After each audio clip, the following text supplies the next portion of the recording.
This is the Ronin 2 remote control serial number.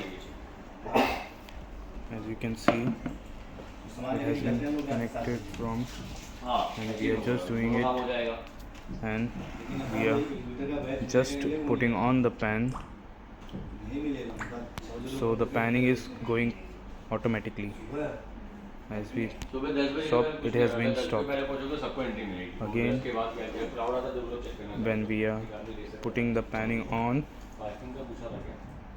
the gimbal is getting down. So now we are disconnecting this remote, and we are just connecting the other remote. This is the other remote. As you can see the serial number. So we are just trying to connect this remote.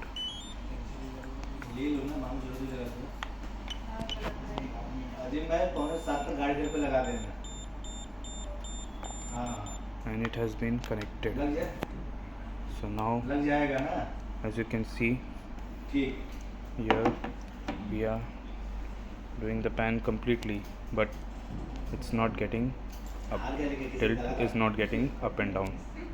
As we are doing with this, tilt up and down, it's getting. As you stop, leave the joystick, it stops at this place.